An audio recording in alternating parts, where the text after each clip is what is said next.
Right. This is being recorded. Okay.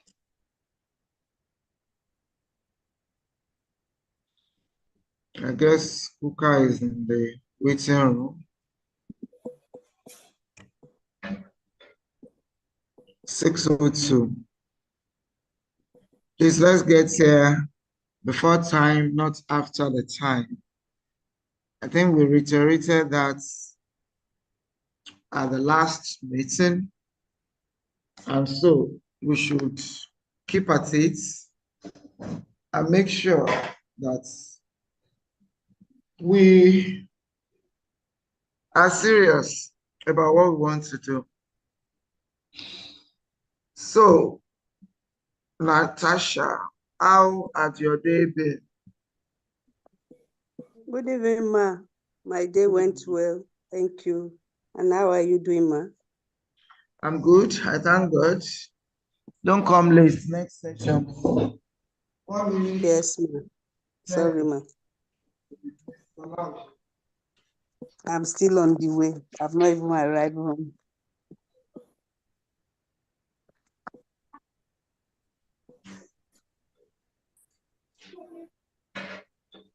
So what time works for you if you are going to school?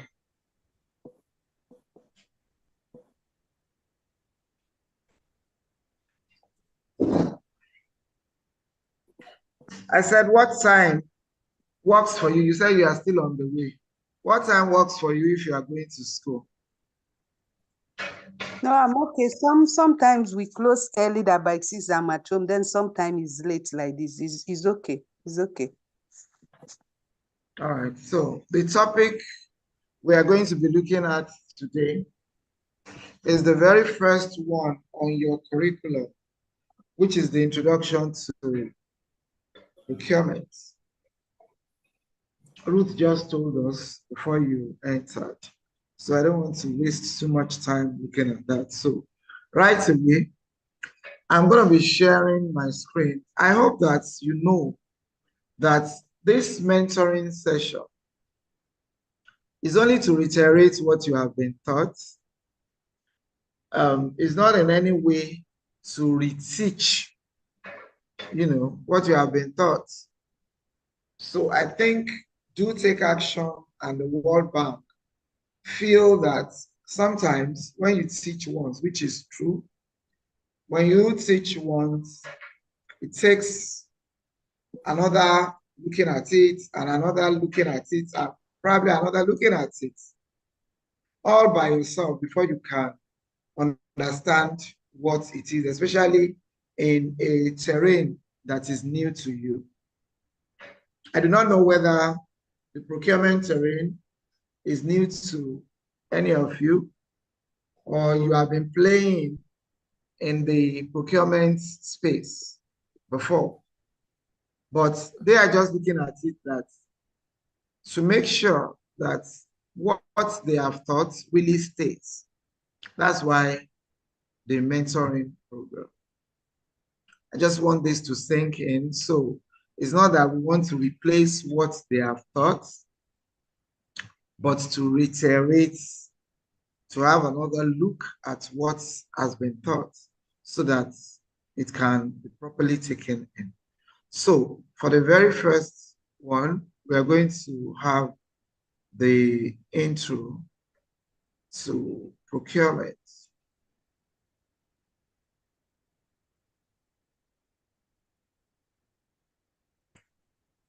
Yeah, so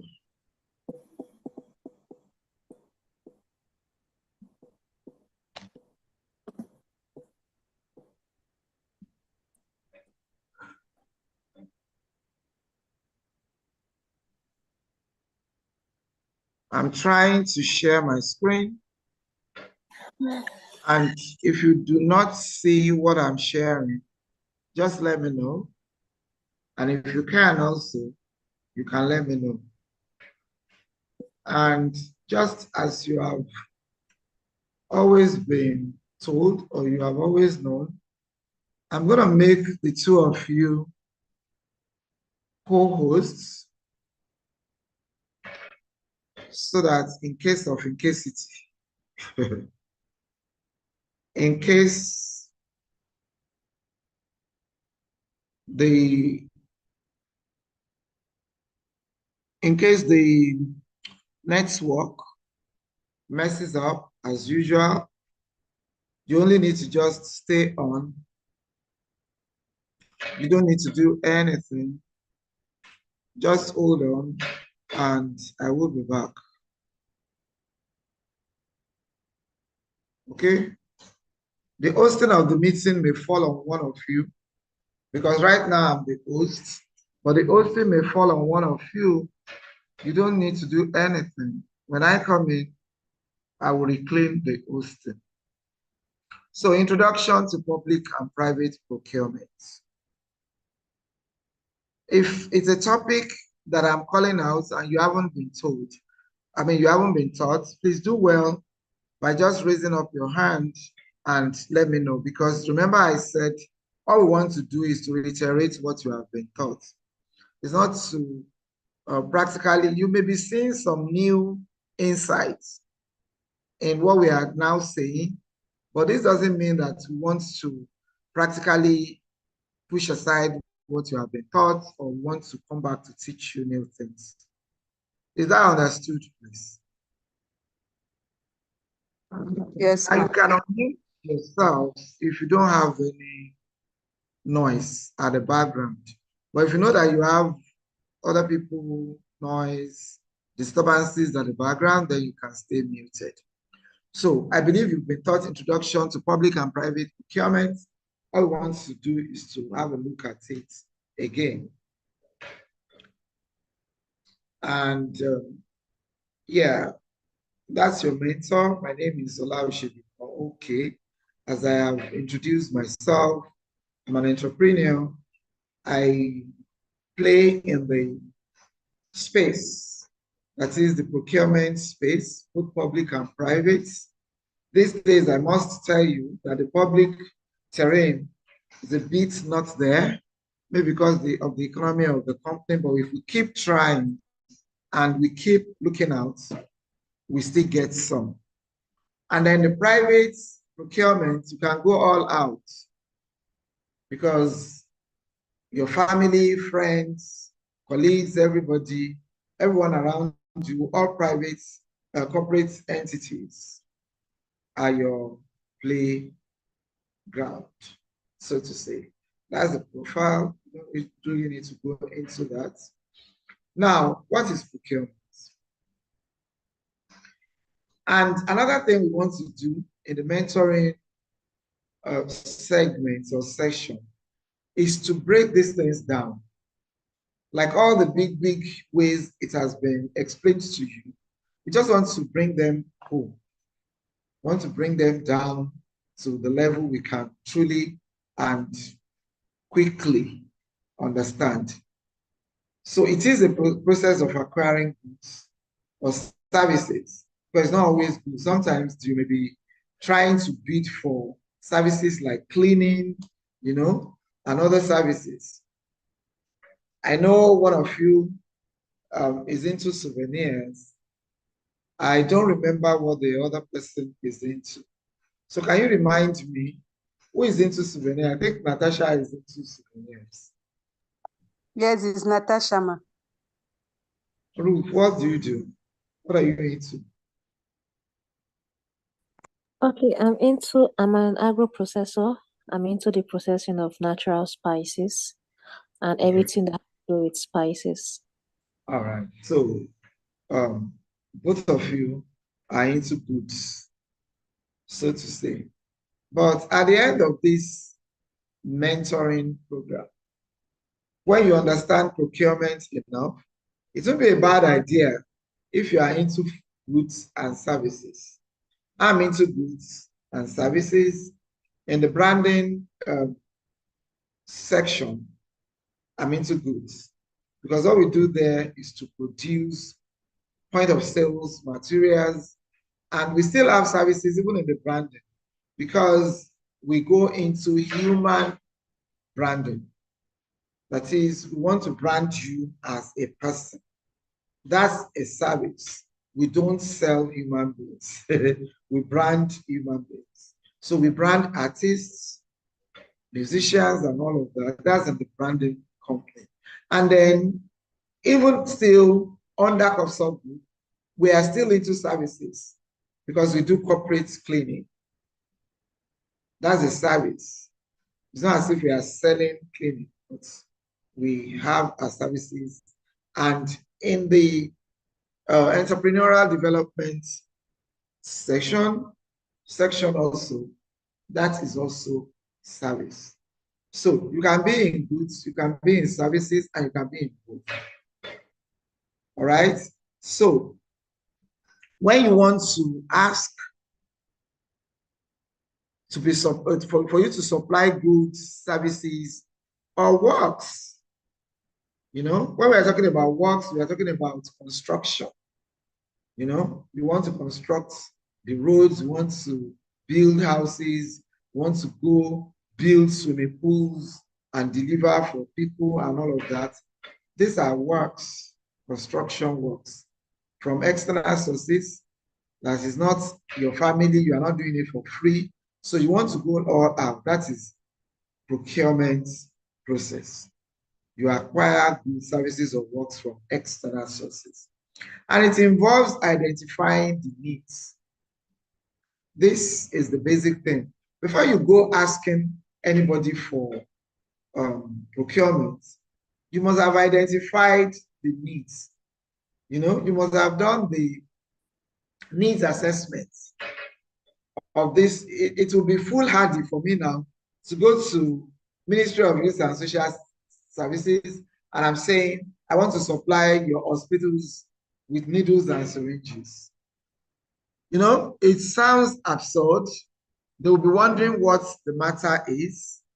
So I have to first identify what they need, you know. Then even they themselves within the organization, they themselves will first identify what they need. So it's both ways. They have to identify what they need. Then they will now source for suppliers. They will negotiate the contracts. And both sides will manage relationship. This is what procurement is all about. Identification of needs, now source for suppliers, or you present yourselves as suppliers. The contract is negotiated. When you ask them, can I do this supply? They may tell you, I'll tell you certain things, certain documentations, they may tell you to go and bring, and then you manage the relationship. Types of procurement. Public procurement, we said it, is done by government agencies or public bodies, governments, ministries, even local governments, and all of that. Anything that is in the public space, this will be called public procurement. And then the private procurement, this is carried out by private companies or organizations. And by private companies, the LLCs can be part of this. The multinationals are still considered as private because they are not governments. They are not functioning under government policies in doing their things. They have their own policies, you know. So these are ones that give out the public and private as it is. Those are the differences. But you have key differences between public and private procurement.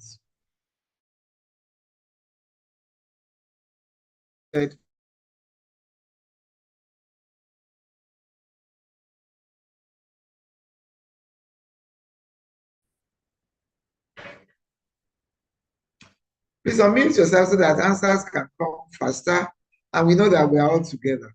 So you are not just here in name only, because if you were there at the presentation in name only doing other things, mentoring shouldn't be the same with this.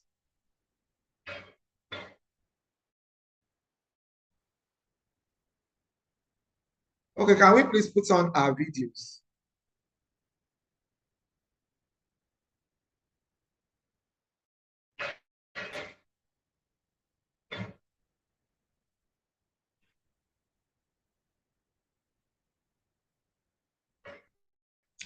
Can we put on our video, please? Where is Ruth?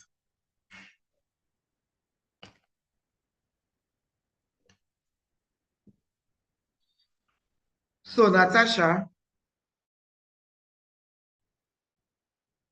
who gives out public procurement? Public procurement is given out by the government's organization. Government and government parastatal. Okay. Then the key differences put on the platform. Call Ruth while I get myself some water to drink.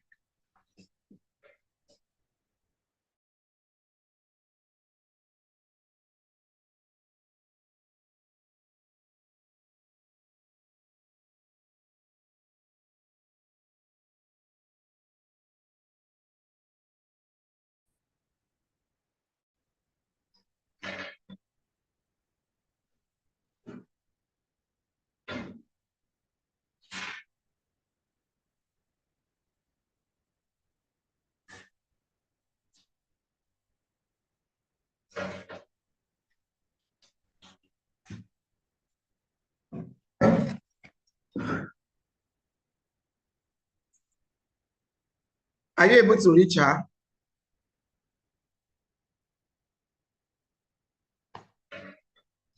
Okay, let's go on. I sent her a message on the platform. On the platform, right?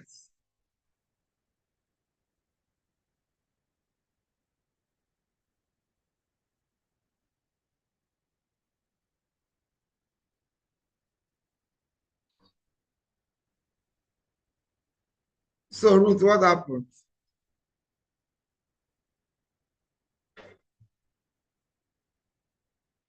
Ruth, what happened? Apologies, my network ceased, so I had to refresh again. Okay. So you were still here when we were talking about types of procurement, right? I guess that was when I left. I guess that was when the stuff cut. You So were I've speaking asked about that yes, videos you're be speaking put on. about private procurement. Yes, when you asked us what we do, and I responded. So that was when I lost connection. Can you please put on your video?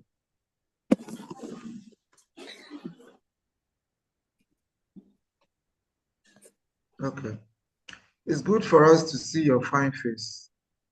Natasha puts on her video, but we are not even seeing her face. Why are you hiding your face from us?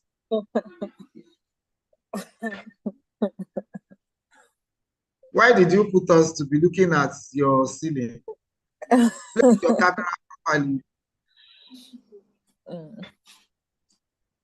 It's part of what we are teaching too.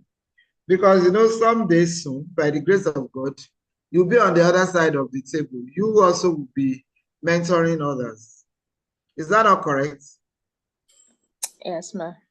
Or you just want to be a pond? You want to get everything and make it just stay there without flowing out? No, definitely. No. So let's learn everything.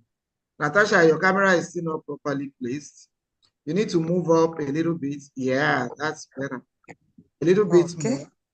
Or you don't want us to see the pictures of your family members. Push it up a bit. Up. So we are still not seeing you. You need to. I can't even see myself. We are seeing you, but you've told us that you don't really know too much about these things. We are here to teach you. Okay, ma'am. Because once upon a time, we too were taught. Yes. Okay, so we can see you, but I still want to see your neck. You can see the way my own is stable. So just pull it up a bit. Okay. Ruth, you are laughing, and your own neck is going down. You too, you have to pull up your neck a bit.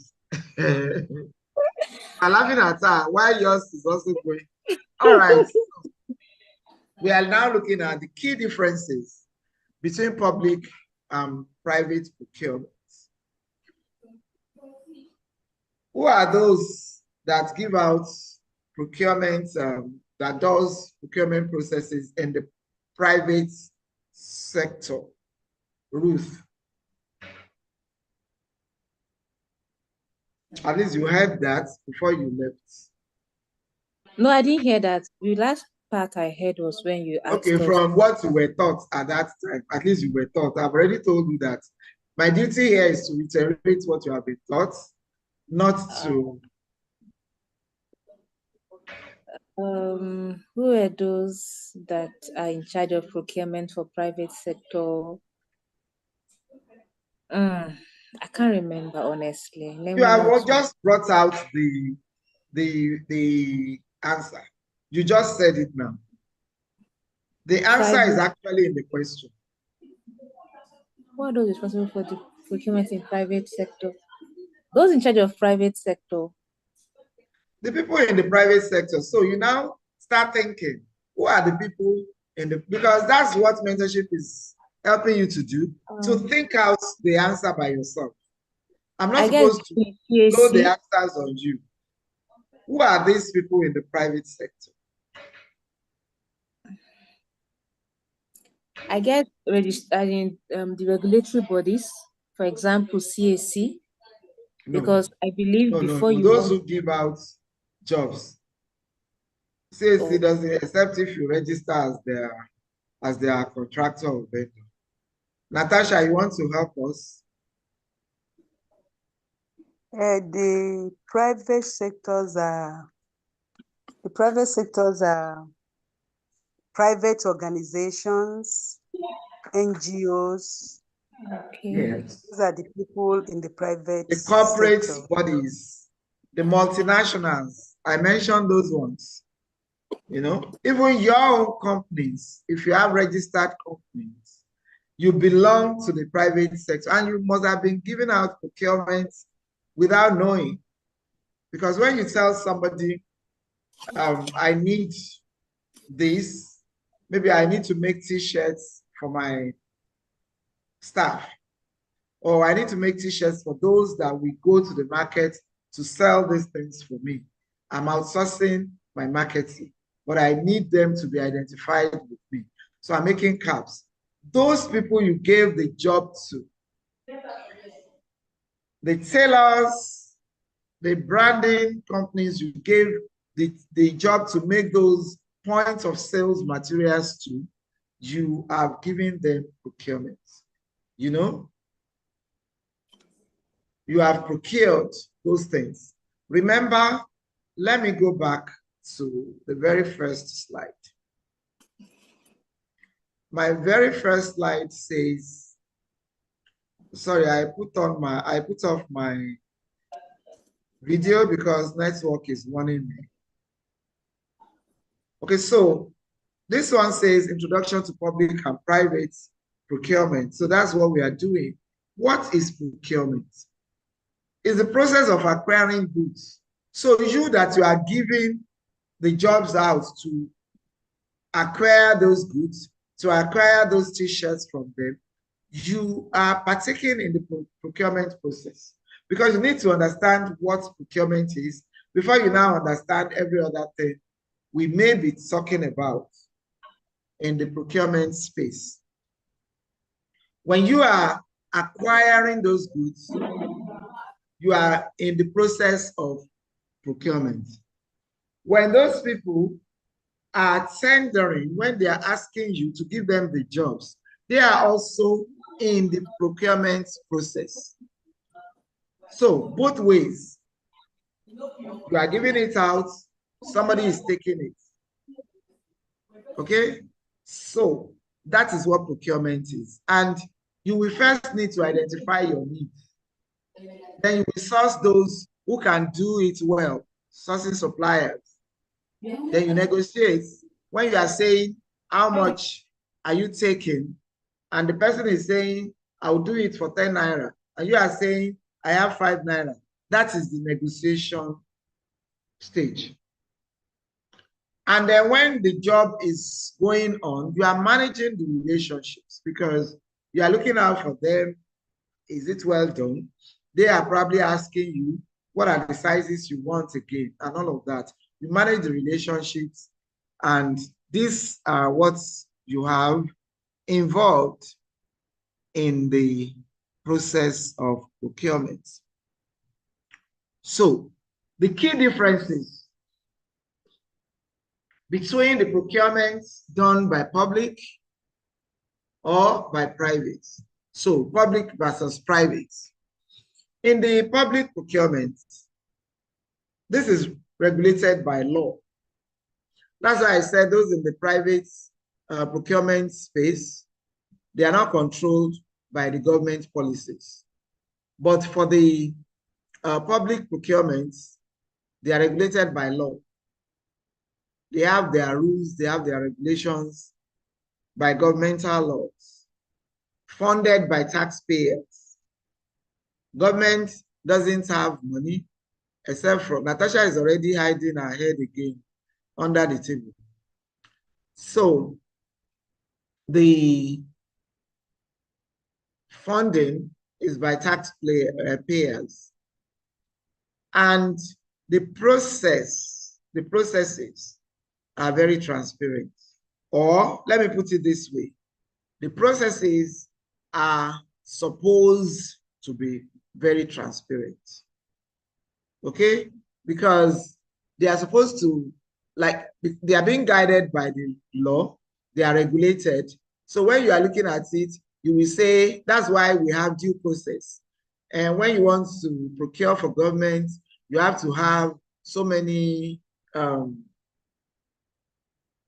so many people tendering, and then they choose, and then they are comparing your quotations. It's not that you just pick one person.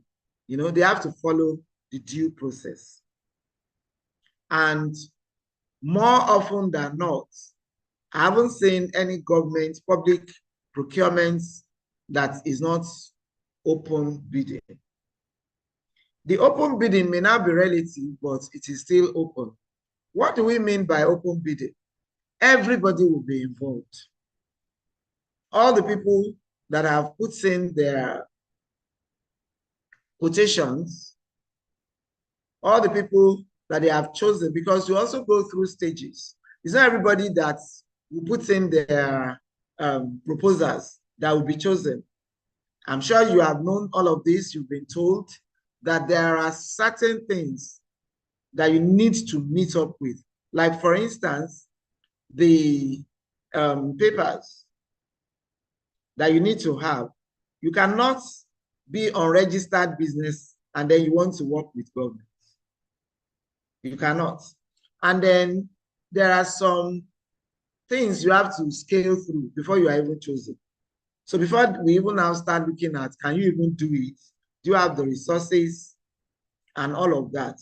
These are all the things that come into play when you are, and because it's an open bidding, if I take part in bidding for Lagos State government, for instance, and they say, oh, your company did not make it at this stage, I have a right to go back to find out why and to see how it is done. If they really want to be transparent, they will let us know this is the reason, these are your scores, everything should be open.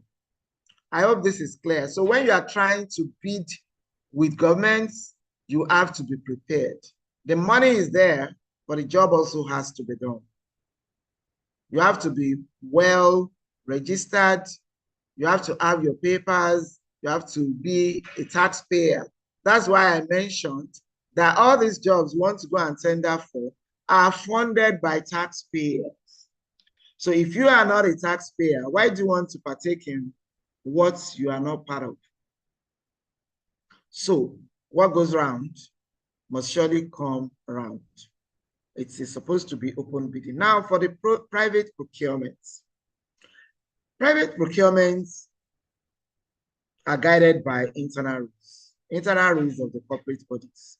For instance, I manage Copsol Group, and if I have procurements to make, I don't go by the governmental regulated laws. I may not really say, okay, you are registered. I may just look at it that you are my brother-in-law. Although, if you really love your business, if you really want sustainable business, you must do things rightly. You don't give jobs to people that you know may not be able to do it. Because if somebody is serious about his or her business, at least you will have it registered. Registration is giving you accountability. It's making you accountable to a body, at least to somebody, for people to know that, okay, yeah, I'm an entity probably different from what I'm running. Okay, so the private procurement is guided by internal rules. And those internal rules are rules made by the owners of the business. And they are whatever they are. The procurement will be funded by company revenue. So it's a matter of the person who pays the piper dictates the tune. It's like, if it's my money, then I can do whatever I like with it. So it is funded by the company revenue. But I keep referring to it that if you really want sustainable businesses, then you have to do things properly. You don't look at it that, okay, she's my sister, she's my brother, she's my son, and then you give your jobs to somebody who will ruin the procurement process. Somebody who will just collect money. We had stories of some people that they gave money to their brother-in-law, and brother-in-law absconded with the money. Then it became a family feud and all of that. We hear those every time. But the truth is, if you allow the due process also in your private procurement process, and you give your jobs to somebody who is accountable, this person, you know that he or she has been doing what is right, the possibility of the person messing up is very, very slim. But this is what we have in private procurement: very flexible processes, and it is direct negotiation. So for instance, if I heard that Natasha's sister will be getting married, and I do POS, I do branded items, I can do hand fans, I can do mugs, I can produce monogram towels, I can brand on umbrellas. These are things they give out, the givesakes in weddings. And I know Natasha. I can just call her up and say, Natasha, I learned that your sister is getting married. This is what we do. And Natasha will just say, okay, that's cool. Each good turn deserves another. Let's give it to Mrs. Olaoshe becomes company. That's what we mean by direct negotiation. There isn't any, okay, go and bring your proposal. After proposal, we have to look at 4 other people. When these 4 other people, we are looking at, you understand what I'm saying now? Do we understand now? Yes, ma. Okay. So these are the differences.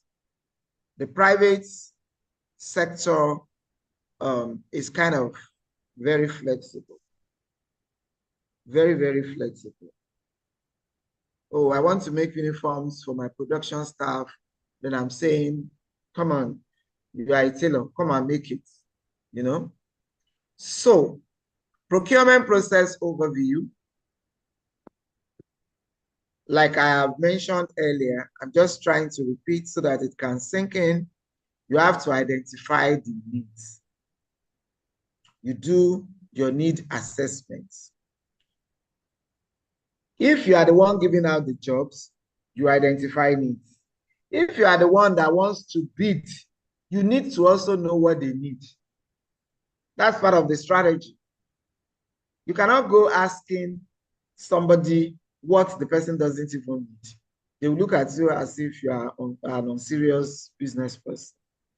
So you will first know what they are doing in that place, and then you put in your bid after you have properly put it together. Market research is done because that's how people will know whether you are over budgeting or not. They will do their market research. They look at how much these things actually cost in the market. This is how they choose. So if your own is too much, they can drop you. If your own is far, far too low, because you may be thinking that, okay, when I quote low, they will choose me.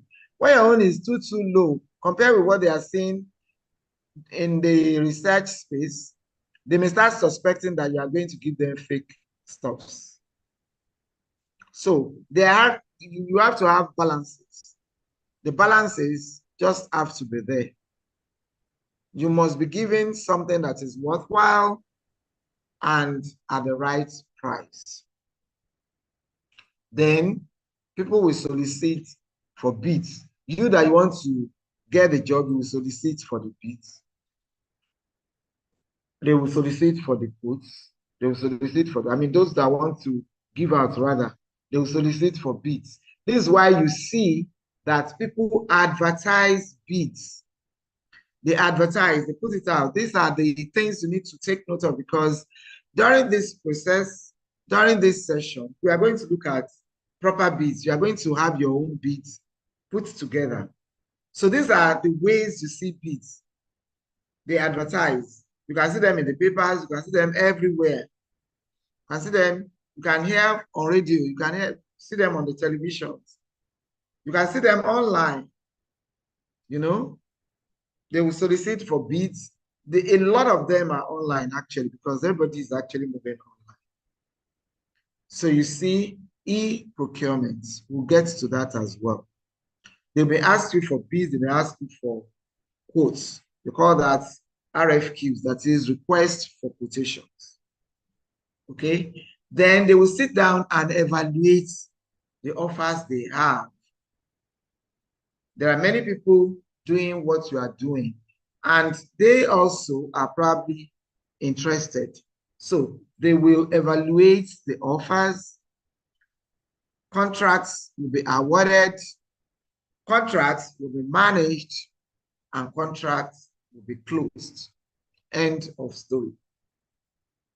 This is just the basic process of procurement.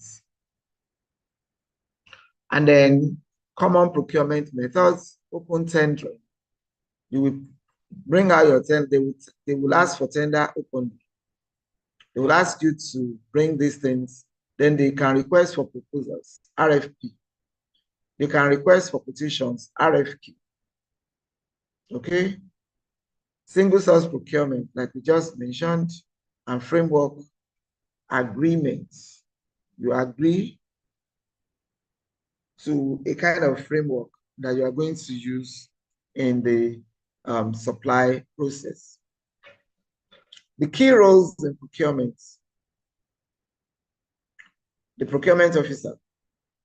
These are the people you need to be looking out for in organizations, and when you are putting in your bid, you have procurement officers, that is in the companies or government establishments that will be giving out these jobs.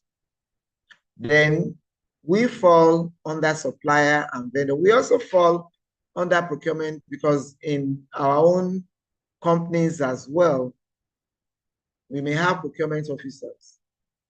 Some of us call them buyers. They are the people that buy things that we need, and they can give out these jobs to other people as well. Supplier, vendor, contract manager, end user, that is the department that we use whatever it is that you are looking out for. For instance, in COPSA groups, one of the things we also do is uniform making. So the fact that we get to do uniforms, maybe for flour mills, for instance, we put in our bids, we gracefully, win the bid.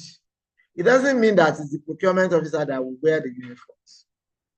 The end users, the department, maybe their production units will need to be the end users of these uniforms. All of these people are stakeholders, because if you do rubbish uniforms, that one hand is longer than the other, and you think that you know the procurement officer will just collect it from you and that will be the end. No. The end user, the end user departments may be the ones that will bring you out to be that tailor that doesn't really know what she is doing. So all these people have to be considered. You need to know that the fact that you even know the procurement officer does not mean that, yeah, you can just go ahead and do whatever. Okay, so these are all very important rules. Then the ethics and integrity. This part of what I just talked about in my last slide now, that's thinking that you know somebody, you're not going to do nonsense. It won't work. This will not work. You have to avoid corruption and favoritism. I've been saying that even in your private procurement, if you are now on the giving side, you have to avoid corruption and favoritism. And if you want to also request to be given jobs, you must make sure that you are going with your expertise, not putting it that, oh, it's my uncle. Whatever I supply is whatever they take. You know, we have to all cleanse the procurement space. We have to avoid corruption and favoritism. Okay? Oh, sorry. Framework. Where were we? Okay, avoid corruption and favoritism. Then you ensure fair treatment of all suppliers. That means that you have to allow the due process.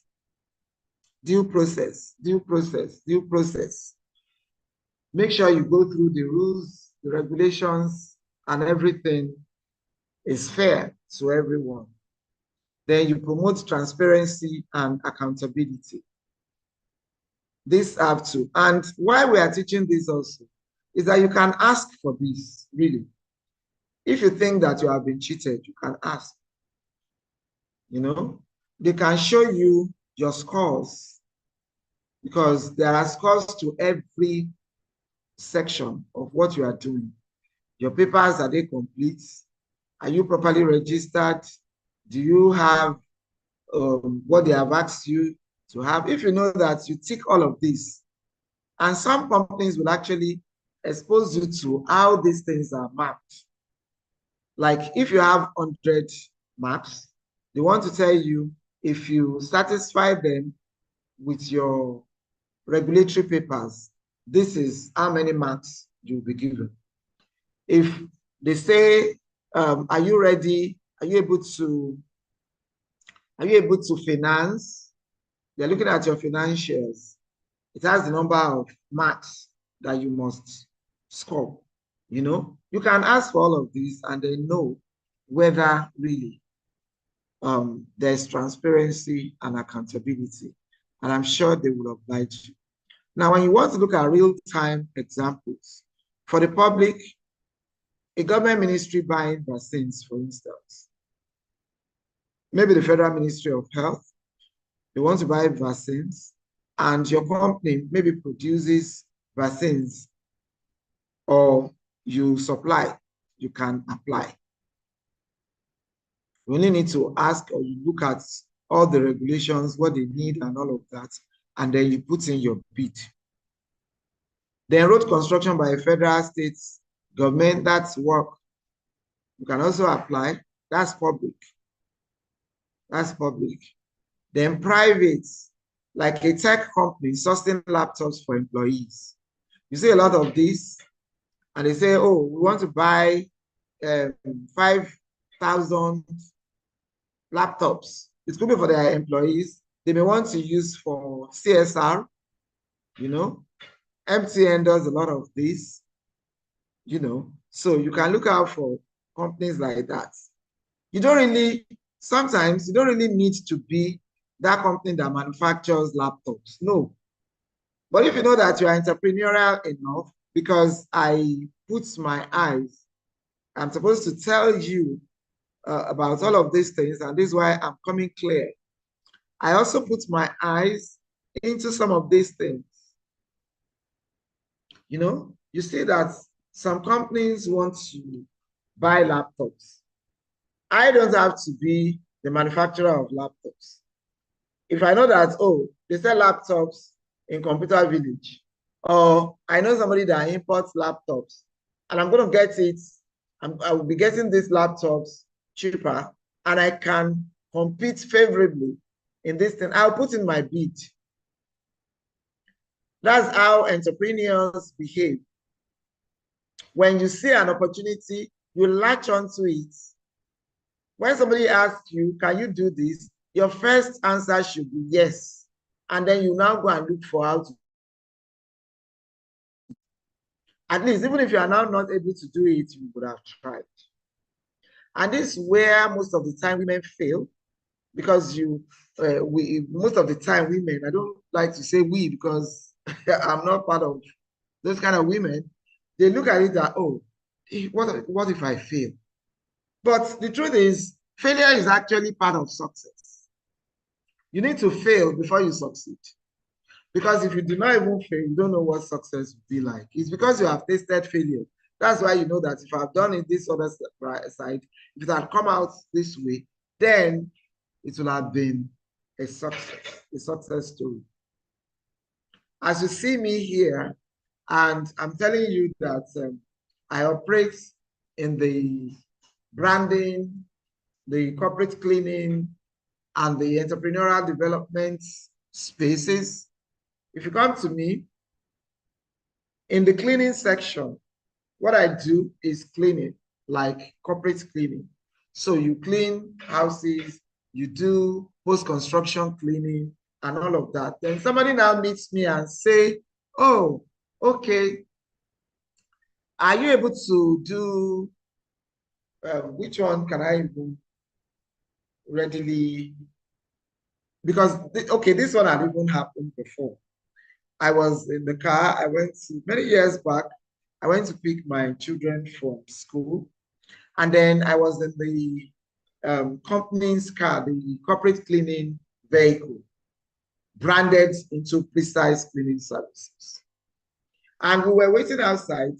The one we've gone to pick was still in the class, trying to do SAT, So the other siblings were with me in the car. And somebody was looking at the branding on the vehicle. He was looking, me too, I was looking at his own vehicle. His own vehicle was branded Dangote Cement or something like that. Mine was branded Precise Cleaning Services. There wasn't anything to show that his houses or his offices that would clean. So the man walked up to us and said, oh, do you do dry cleaning, laundry, and all of that? I said, yes, we do. Meanwhile, my children were already gossiping at the back. They were saying, mommy. Even if this man had come to say, do you do construction? We are sure that she will say, yes, just construction. I'm like, that's your problem. I don't care. So I told the man that, yeah, what do you have for us? The man was looking for dry cleaning for himself. That was what got me off, because I'm not looking for one-man dry cleaning business. No.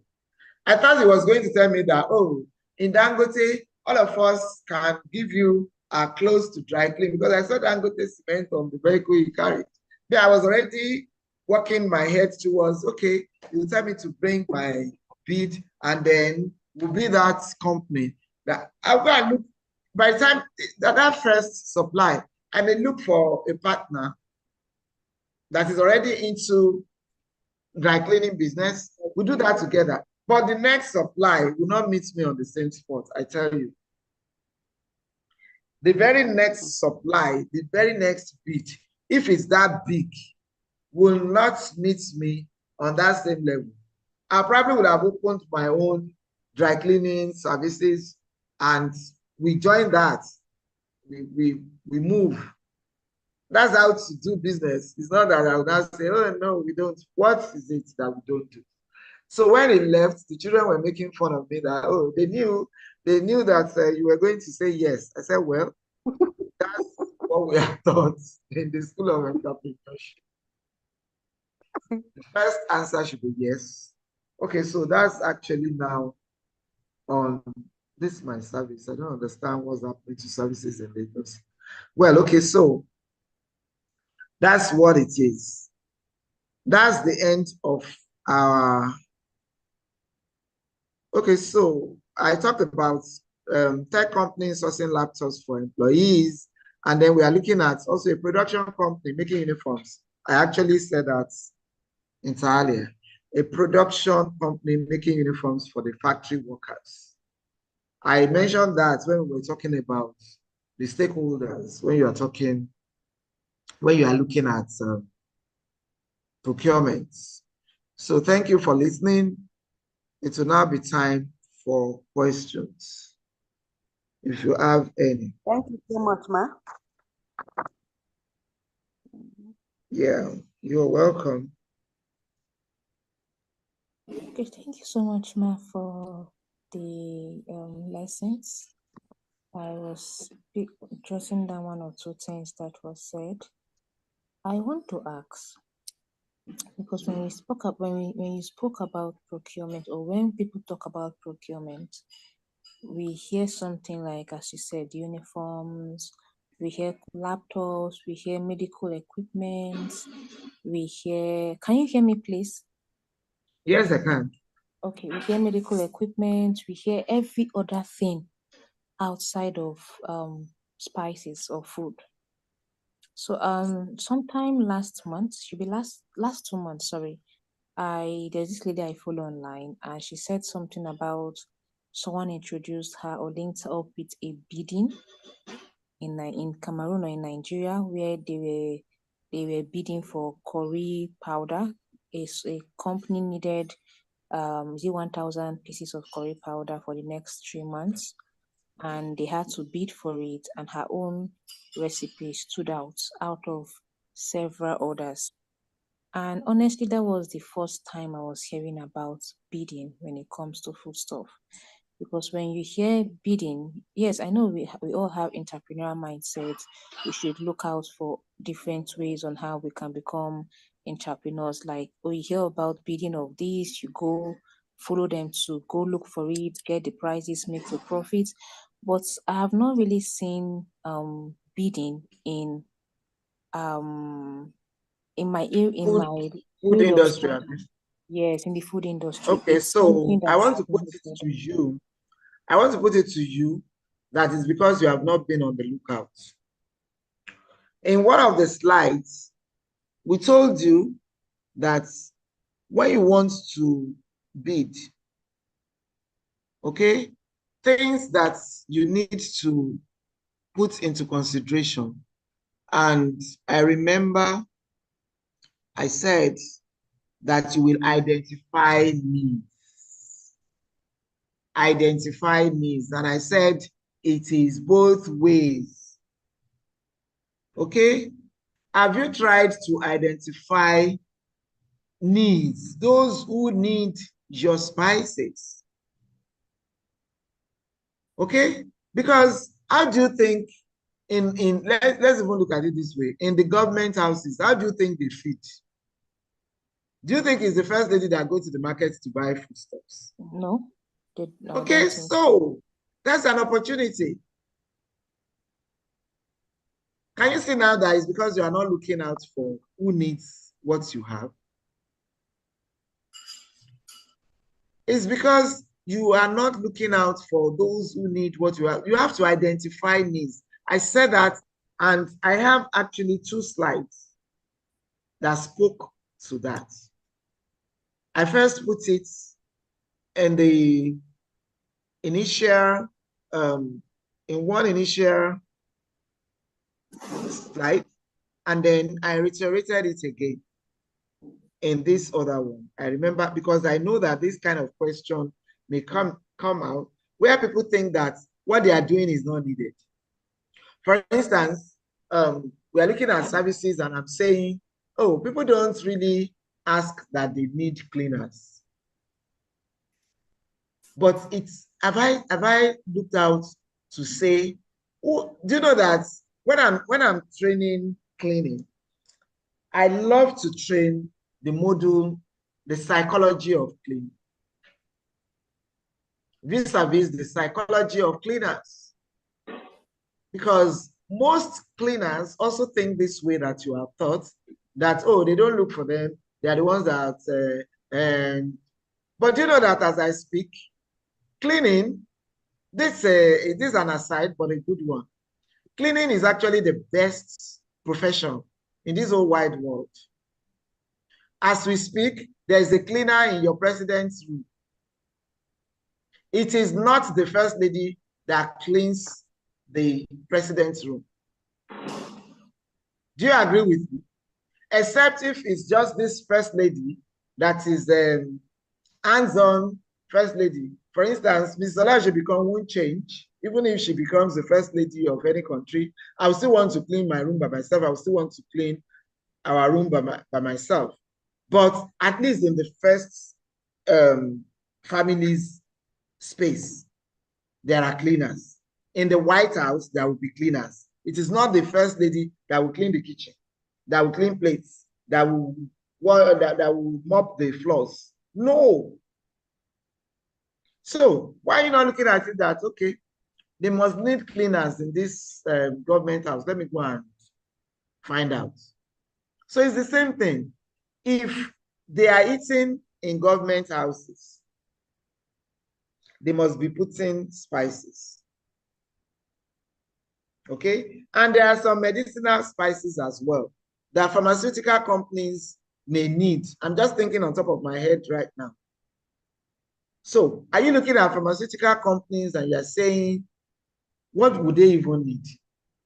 Are you looking at the beauty space where they need some of these spices to mix their cream?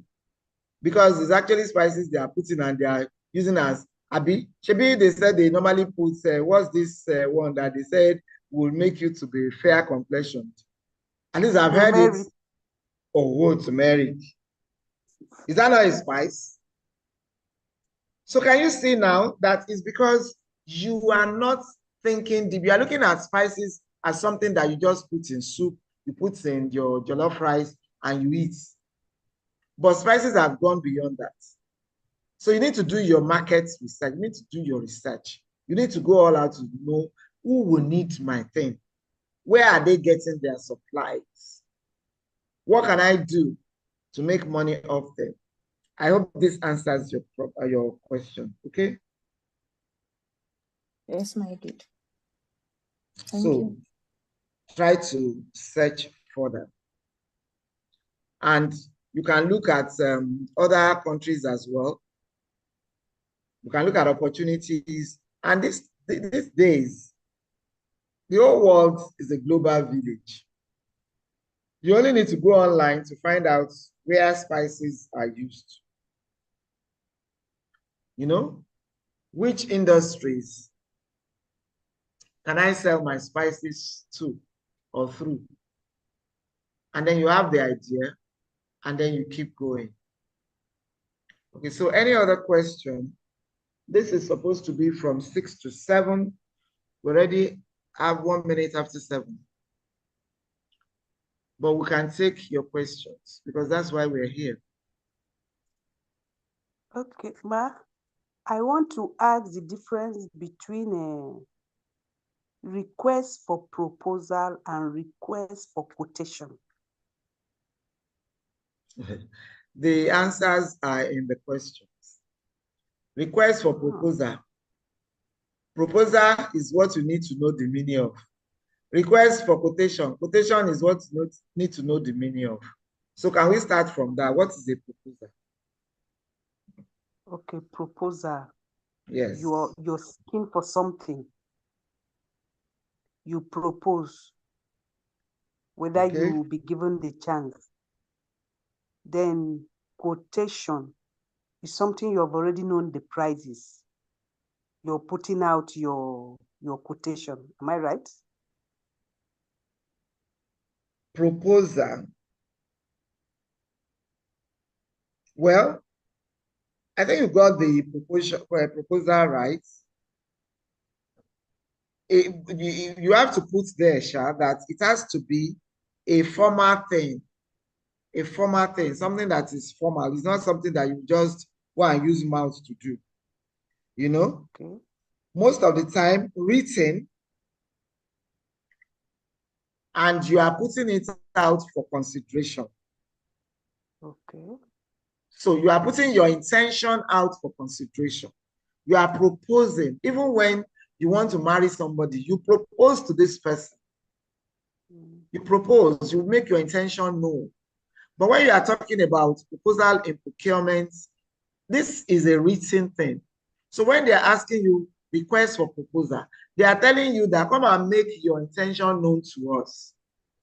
Okay. Okay, so this is request for proposal. When they are saying come and tell us your intention about this, that is request for proposal.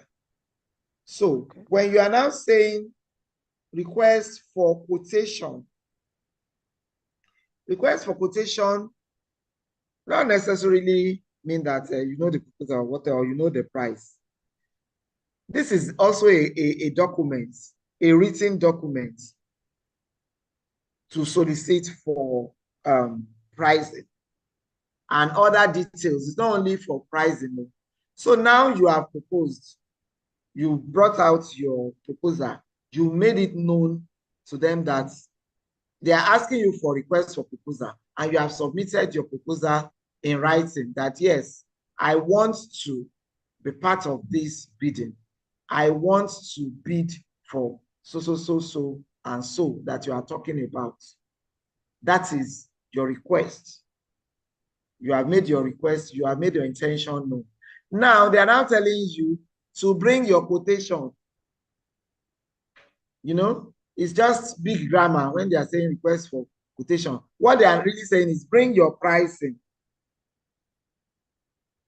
And it's not only pricing, it contains, when you have these documents for called RFQ or request for quotation, it entails other details because you need to put the time you are going to supply.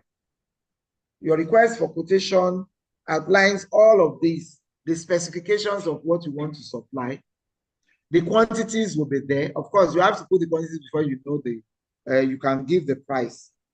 You may know price for one, but the quantity has to be there, you know. So this makes room for competitiveness, so to say. So this is what they will look at. Sometimes, like I said earlier, it's not about your price. It's also about other things you have allowed them to see about you. For instance, if I need my goods in 2 weeks, and somebody brings the RFQ and says that she's going to supply her own in 10 weeks, that person has already lost that process side. The specification of timing, this is not what I need. I need somebody who will be able to supply. So I'll probably go for the person who will be able to satisfy my need. And the RFQs, most of the time, that document is what people use to know that you really understand what you are doing. You know, the people that you want to supply will use this to compare prices from other vendors. They will also use it to compare other primary the standard, you know, because from your RFQ, you tend to give them, you tend to say all that you have. You tend to let them know when, you tend to let them know how much, you tend to let them know the quantity you have, what you can supply. Sometimes you can do oversee, you can be overzealous and let them know your production level. That is what you can produce, what you can supply. You can let them know, for instance, if you know that these people will probably prefer imported goods, you can let them know that your own is imported. You know, some people would prefer homemade because they want to get these things fast enough. Then you need to put it there as well. Do you understand it now? Yes, ma. Thank you so much for the So explanation. your RFQ typically will include the detailed description of your goods or the services, depending on what they are looking for. Like I have told you, it will also include specifications. You know, depending on what you want to supply, you will put all the details. Like I said just now, whether you are importing, whether you are manufacturing locally, your standards, and the quantity, of course, your timelines. That's when I made that comparison between somebody who wants to supply in 2 weeks and somebody who wants to supply in 10 weeks. Then your payment terms should also be there. You want to let them know that I take 75% down payment. So if they are the people that do not give payment, they know that you're already out. But for you, you don't change your specifications just because you are thinking that, oh, they may not like my specs. You have to have your own policies. You have to have your standard. Because if you know that if you don't take the 75% down payment, you're not going to have money to do the supply. Why do you want to, you know, shoot yourself on the legs by saying, yeah, come, bring the job, I can do it, when you know fully well that you are not able to do it? So if that is what you know would make you to be able to do it, they may even, they may prefer you, they may come back to you because you've told them the truth.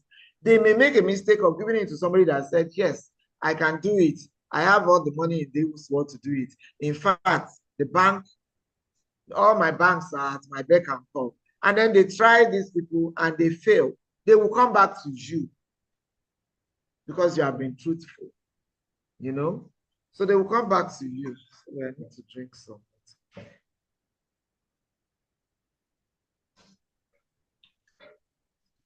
So it's about all of that. And then you also make sure that you put your contact, because some companies, they like to visit. They want to come and see if you are really the one producing all of these things, or you outsource. And if you are going to outsource, there isn't anything wrong in you telling them. Just be open, be very open. It doesn't mean that you won't win the contract. Sometimes your openness may even be what will make you to win whatever it is that you're doing. Okay, any other question?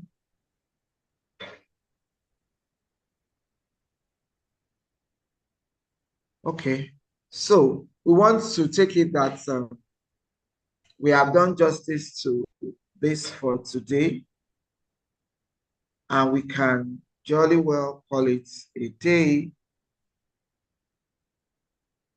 I will be stopping the sharing right now, and we can end the call. The meeting is recorded, so you can have a look at it again. I will drop the recordings on the platform. Thank you so All right. much, man. I appreciate it. Have the best of the weekend ahead of you. Bye-bye. Thank you so much, ma.